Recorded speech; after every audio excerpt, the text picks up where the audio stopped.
I don't know about you guys, but I kind of have high expectations for this defense in 2024.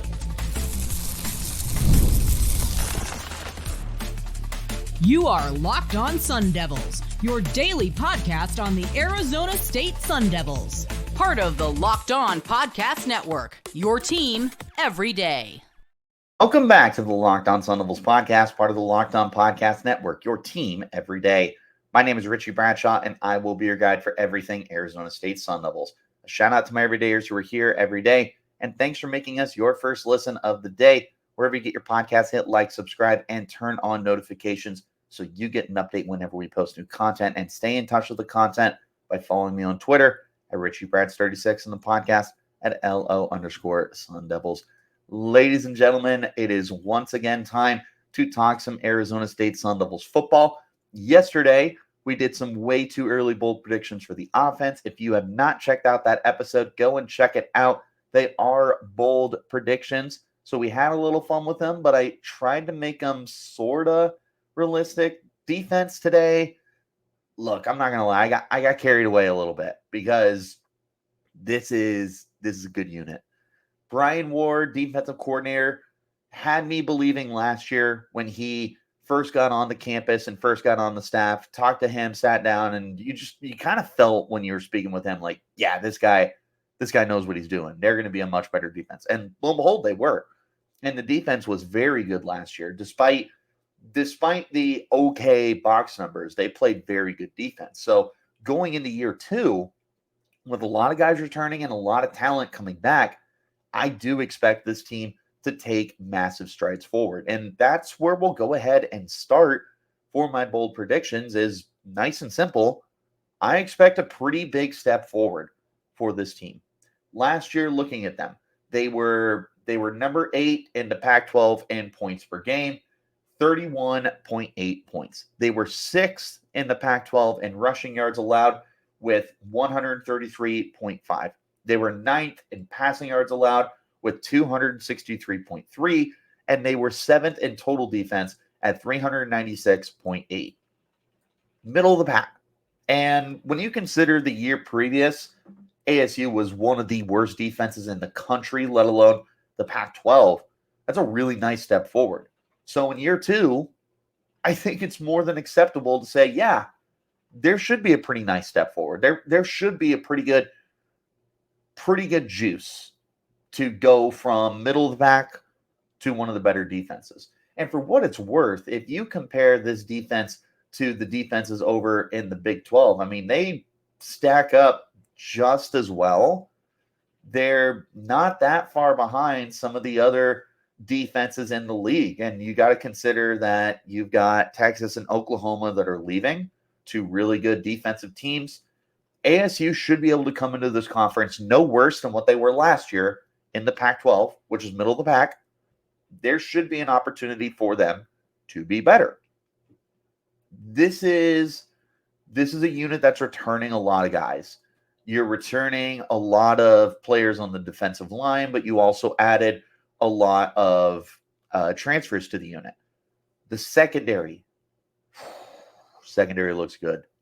There's going to be turnovers. Linebacker will be a very interesting position. I like the young guys that are there, but they brought in 3 transfers, 3 guys that could find themselves pretty important roles. But I think that ASU's defense is going to be significantly better in terms of production, in terms of box score in 2024. Bold predictions here. We'll kind of run through them. So last year, ASU finished 7th in total yards. I think that ASU is going to make a pretty nice step forward. So last year, 396.8 yards. I think that they're going to be giving up about 50 less yards. I think you're going to see them get closer to that 350 range, maybe even a little lower. If they were able to get a little lower than that in the Pac-12, you would have gone from 7 to 5. You would have been just ahead of, or you would have been just behind, Oregon State and Arizona. This is This is a really nice juice. And one of the biggest contributors last year to ASU not really being able to put up good numbers in the box score was because they were on the field so much because of the offense. This is a much better situation for ASU. With the offense improving, with second year under Kenny Dillingham, you would think and hope that you would have the offense be able to give the defense a little more breathing time, not leave them on the field as much. That, to me, is what contributed to some of the mediocre stats for this team. Because other than that, they played really good football. So offense helps them out. I don't see any reason they can't be significantly better in total yards allowed per game. Go from 396 to roughly 350. I mean, that's a really nice juice. You compare that to what they have over in the Big 12, that would put them third. That would put them the third best defense, only behind Texas and Iowa State. And actually, so if you did 50 exactly, you would be the number 2 defense just ahead of Iowa State, and Texas is leaving. That's how good of the defense, how they would stack up in the Big 12. And it is an increase in offensive production, but there's a big opportunity here for ASU to become one of the best defenses in the Pac-12. I also think that your points per game is going to see a pretty nice decrease. 31.8 last year. I think you're going to be closer to 27. And I know that doesn't sound like a lot. It's only about 5 points, but that's almost an entire touchdown. That's almost an entire successful drive for the opposing offense that you're just wiping out. And I think that ASU, like I said about the yards, that was part of the problem with the points per game too. Look at the Fresno State game. They should have been way more competitive in that game, but the offense just couldn't get anything done. And because of that, the defense was left out high and dry, and they gave up more points than they should have. Southern Utah, they allowed 21 points. I got news for you. That was not on them. This was not indicative of how the defense played for me. So going from almost 32 points a game to roughly 27 points per game, that's a pretty nice increase as well. And again, if you compare that to the Big 12, you're going to be putting yourself right about the middle of the pack there. You're going to put yourself with Texas Tech, West Virginia, TCU. You would be hoping to get a little higher, but again, when you consider that the offenses are a little more high-powered, that's a win. That's a big win. I also think that you're going to see the run defense take a pretty good step forward. My biggest logic there is that you've got some really good defensive linemen. You've got CJ Fite. You've got Justin Rich Kongaika, or Jacob. Goodness gracious. Jacob Rich Kongaika is coming in. They've got Jeff Clark on the defensive line. They've got a ton of really good edge rushers who we're going to talk about as well. There's no shortage of really good players along the defensive line that makes me think that you're going to be able to take a good step forward in the rushing defense department. But I'm excited for the pass defense. This ASU pass defense has so many guys. And it's pretty remarkable when you consider they lost all but one starter from last year's secondary. Shamari Simmons is the only one returning. Chris Edmonds ran out of eligibility. D Ford ran out of eligibility. Ro Torrance ran out of eligibility. And Jordan Clark moved on to Notre Dame for his last year of collegiate football. You lost all those guys, and yet I look at the unit as just as good. I think they're just as good as what they had last year. And if that's what it is, then they're going to be better, because hopefully the offense is able to pick up the pace. They pick up the pace. That secondary last year was a lot better than people realize. Like, I know that some of the guys had ups and downs, but as a whole, they played really good football. You are bringing in, to replace Ro Torrance, you've got LT Welsh, the transfer from LSU, who looks like a number one corner. At safety, you lose Chris Edmonds, but you've got a bunch of guys. You've got Xavion Alford, who we're going to talk about more later on the show. You've got Kamari Wilson transferring in. You've got Ghost Rouser transferring in. You got Montana Warren coming back completely healthy. The safety group is still going to look good next to Shamari Simmons at the slot. You lose Jordan Clark. That's huge. But you bring in Cole Martin. Just as good. Maybe he can play up to that level. It'll be tough to replace the leadership, but maybe he can get to that point that Clark was playing at last year. This is a good group. This is a really good group, and I'm really excited about them. And I think that I have here in my notes, I think the passing defense is going to get close to elite status. And I'll walk that back a little bit now that I sit here and take a look at it. But you go from giving up 263.3 yards per game last year through the air. There should be a nice step forward. The difference between ASU at 9th and the next team, which was Arizona at 8, was about 33 yards. I think ASU should be able to trim that 33 yards and get themselves into the top half of what was the Pac-12 and hopefully over in the Big 12. You look at the Big 12 passing defenses last year, you get to that 250 mark and you're still going to be kind of lower, but this is a really good step forward for the Sun Devils passing defense. I'm really excited to see how everything materializes for ASU this year. I do expect really big steps forward from the unit entirely, but I also have high expectations for some of the returning players, particularly the second-year players. We're going to talk about them more in just a moment. This is the Locked On Sun Devils podcast, part of the Locked On Podcast Network, your team every day. It's winner take all time in the NBA and NHL, and FanDuel's giving you a shot to bring home a big win of your own. Right now, new customers get $150 in bonus bets with any winning $5 bet. That's $150 to bet on spreads, money lines, player props, and more. Visit FanDuel.com/lockedon and make every playoff shot count. FanDuel, America's #1 sportsbook.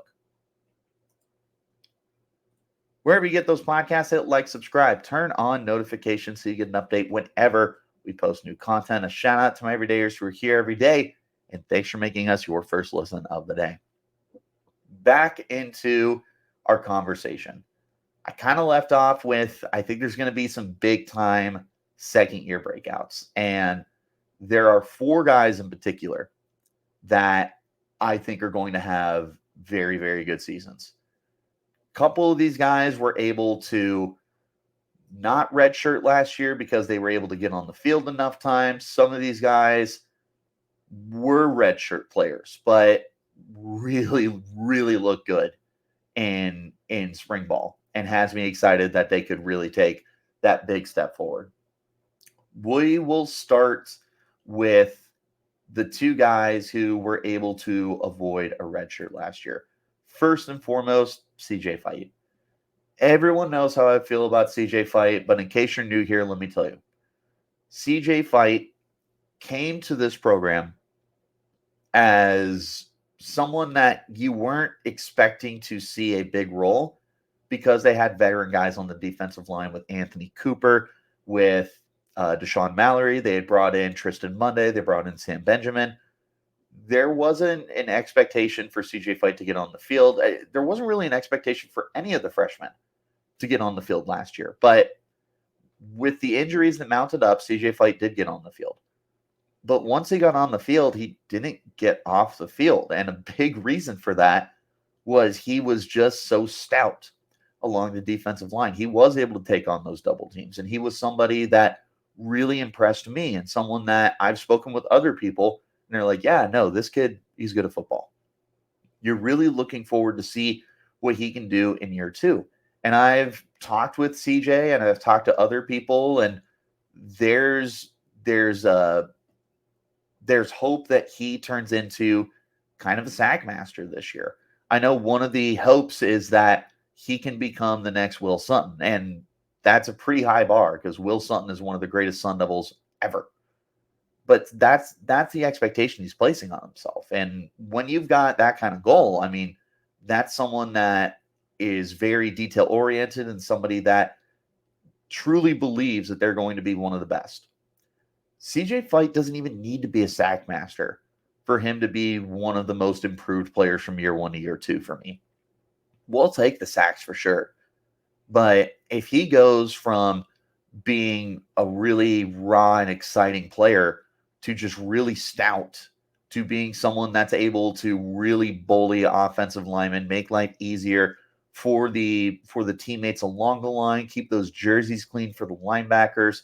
CJ Fite is someone who's got me really excited. And there is a little bit of a personal bias because I've spoken with him plenty of times before, and he's a great young man. But what I saw from him during spring ball was someone who's been working on hand placement, somebody who is really developing an understanding for leverage and how to control the line of scrimmage. He continues to work on that and add to his repertoire. He's going to take a really nice step forward this year. The other guy who avoided the red shirt last year because of how much he was able to get on the field is Keith Abney. And Abney was someone who was pointed out to me by Brian Carrington as we spoke with the coaches prior to spring ball. And it was brought to my attention like, hey, Keith Abney is one of the guys. You need to keep an eye on him. Defensive back, play some corner, play some safety. He looked every bit as good as what Coach Carrington was advertising him as. This is someone that you're just going to find a spot for him on the field. It doesn't matter if it's safety, nickel, or inside, or not inside, outside at corner. They are just going to find a spot for him along the secondary. And you're going to be very, very happy that you get him out there. I think that you're going to see things start really clicking for Abney this year. And he's going to really find a niche for himself with wherever that is. And that's the thing that's really nice about Keith Abney is you can get a few different roles for him and experiment, see where he's elite, see where he's good. Really, really think that Keith Abney's in for a breakout year. He was brought up to me. You watched him and you were like, yeah, I get it. I can see it. Two guys who did not get on the field as much last year that I'm really excited about as well. The first one, Xavion Thudnerbird. Now, Thudnerbird is in a very deep linebacker room. You got Tate Romney, Caleb McCullough are the returning guys who should be in line for very large roles for the team. But then they brought in 3 transfers with Jordan Crook, Zyrus Fiaseu, and Keyshawn Elliott. This is nothing but an uphill battle for anyone to get playing time, let alone Xavion. And yet you watched him fly around the field during spring ball, and he really stood out during the spring game. I felt like every time I looked up, Xavion Thudnerbird was flying to the football and making a play. That kind of effort is going to get you on the field. And I don't know what it's going to look like for him. He still could be linebacker 5, linebacker 6, whatever. How do you keep a guy like him off the field that is so fast, twitchy, and instinctive? I think that Xavion Thudnerbird, if he continues to build upon what he did in spring during training camp, like I said with Abney, you're going to get to a point where it's really difficult to keep him off the field. Also want to mention Montana Warren. You listen to this podcast, you know I'm a huge fan. He missed pretty much all of last year due to injury. If he wasn't injured, he would have been right there with CJ Fite and Keith Abney as guys that you were unable to keep off the football field. Very talented player, and even in a deep safety room, it's going to be one of those things where you just find a spot for him because he can play near the line of scrimmage, he can play in the slot, he can play deep. There's just a really good opportunity for him at the safety spot. And he's got the turnover prowess. He's someone that always finds his way to the football. Like I said with Abney, like I said with Xavion, he's going to get to a point where it's just going to be difficult to keep him off the football field. The other big thing to think about with these 3 is, or not these 3, with these 4, is that they're the foundation of the future for this program. CJ Fite, Keith Abney, Montana Warren, who is Xavion Thudnerbird, and also want to throw Keontez Bradley in there too. Keontez looked really good. These are the guys that you brought in for your first recruiting class, and these are guys that you're hoping will be able to take on big-time roles for you in 2024 and beyond. I think that all 5 of these guys, and again, a shout-out to Keontez Bradley, they're going to be very good football players for you. But we're going to transition to the final part of the show now, as I've got 2 breakout players and 1 really bold prediction. We're going to hop into that in just a moment. This is the Locked On Sun Devils podcast, part of the Locked On Podcast Network, your team every day. One more time, wherever you get those podcasts, hit like, subscribe, turn on notifications so you get an update whenever we post new content. Shout out to my everydayers who are here every day, and thanks for making us your first listen of the day. I got 2 big-time breakout players for you, and I got a crazy bold prediction. We'll start with the first breakout player along the defensive line, Clayton Smith. Clayton Smith really struggled to stay on the field last year with injuries. I want to say he came off the field 2, maybe 3 times. But when he was on the field, he was dialed in. And in the last month and a half of the year, he was one of the best edge rushers that ASU had. He ended up turning in a rock-solid 4.5 sacks. Not anything that's like, oh my God, look at that. But you also got to consider that he had been banged up for a lot of the year. He looks healthy. He looks bigger. From my understanding, he's added like 20 pounds. So he's going to be a lot closer to 255. And he's still fast. And he's still violent. This is a player with unreal potential. My bold prediction here, this is going to be someone who's going to compete for, I want to say Big 12 Defensive Player of the Year. I want to hold back at the same time because I know how crazy that is, but I'm so excited for Clayton Smith.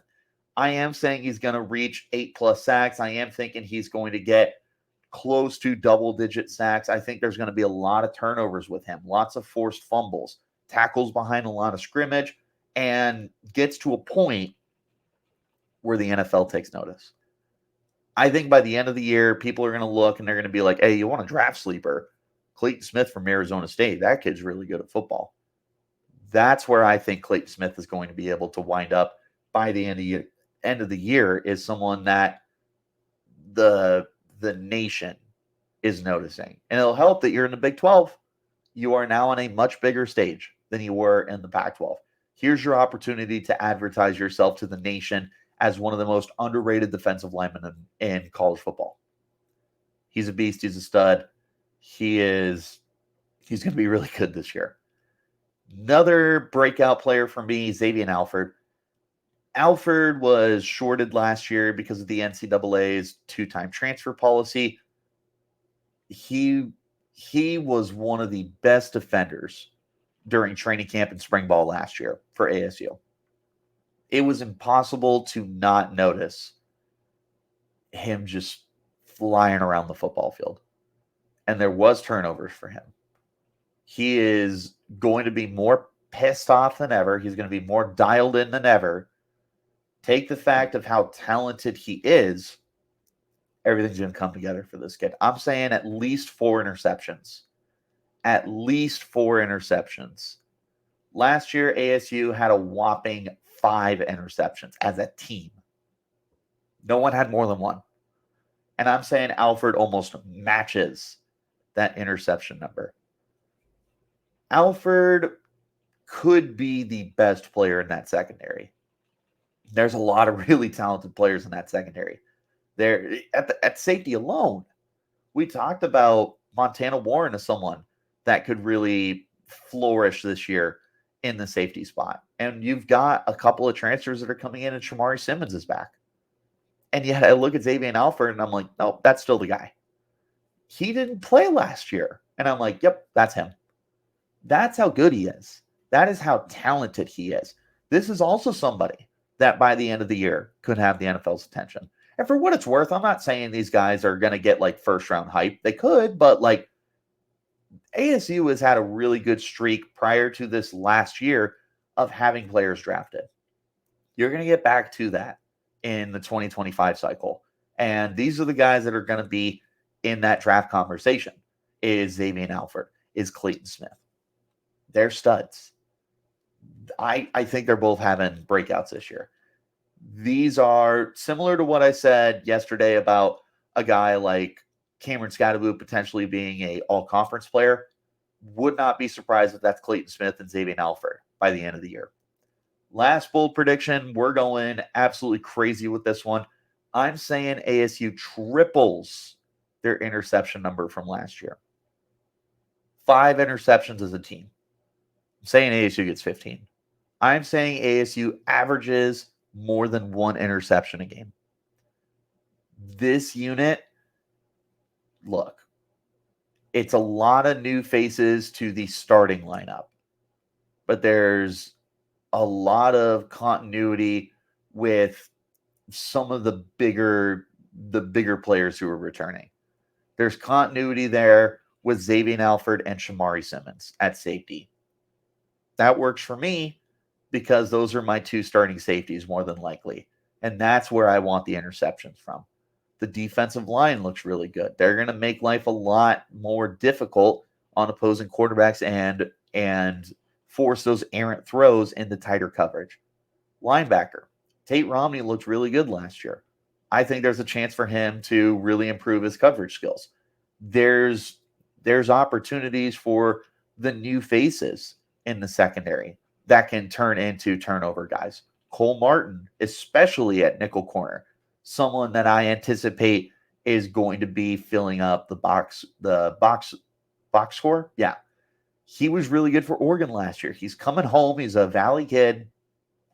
Things are lining up for him. Plus, he wears number 21.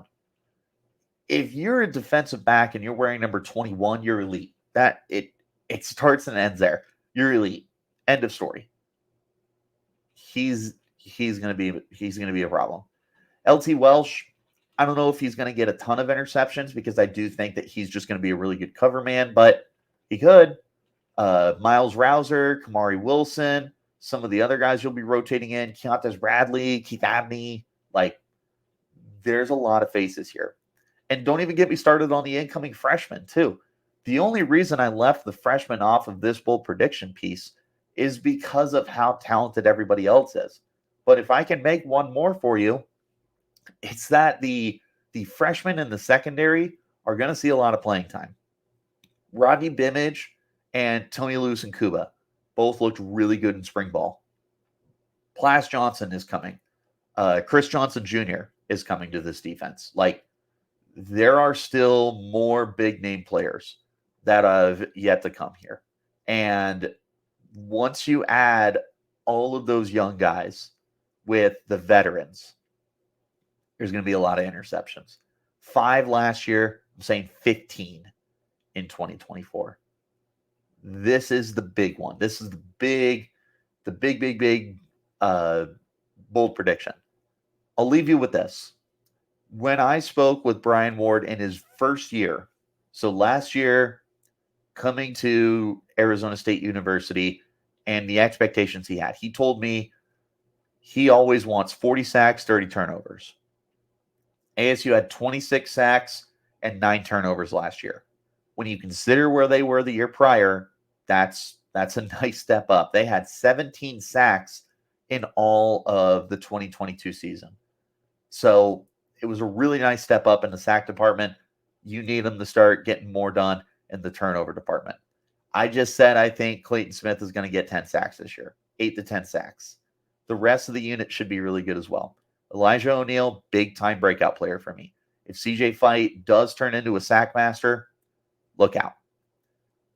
Next up is getting those turnovers. And getting comfortable in the same defensive scheme is what's really going to help them get to that point. This is a good defense. This is a defense that I have very, very high expectations for, right, wrong, or indifferent. But what do you guys think of the defense? Am I crazy? or am I spot on? Let me know your predictions in the comments. You can hit me up on Twitter at RichieBrats36, the podcast at LO_Sun Devils. But wherever you're getting your podcast, hit like, subscribe, turn on notifications so you get an update whenever we post new content. Stay in touch by following me on Twitter again at RichieBrats36, the podcast at LO_Sun Devils. Shout out to my everydayers who are here every day, and thanks for making us your first listen of the day. We will be back again tomorrow to talk some more ASU sports, but Friday is going to be a really, really fun episode, so I encourage you guys to turn on those notifications. You're going to like what we have in store. I'll see you then. Till next time, you keep it locked right here on Locked On Sun Devils.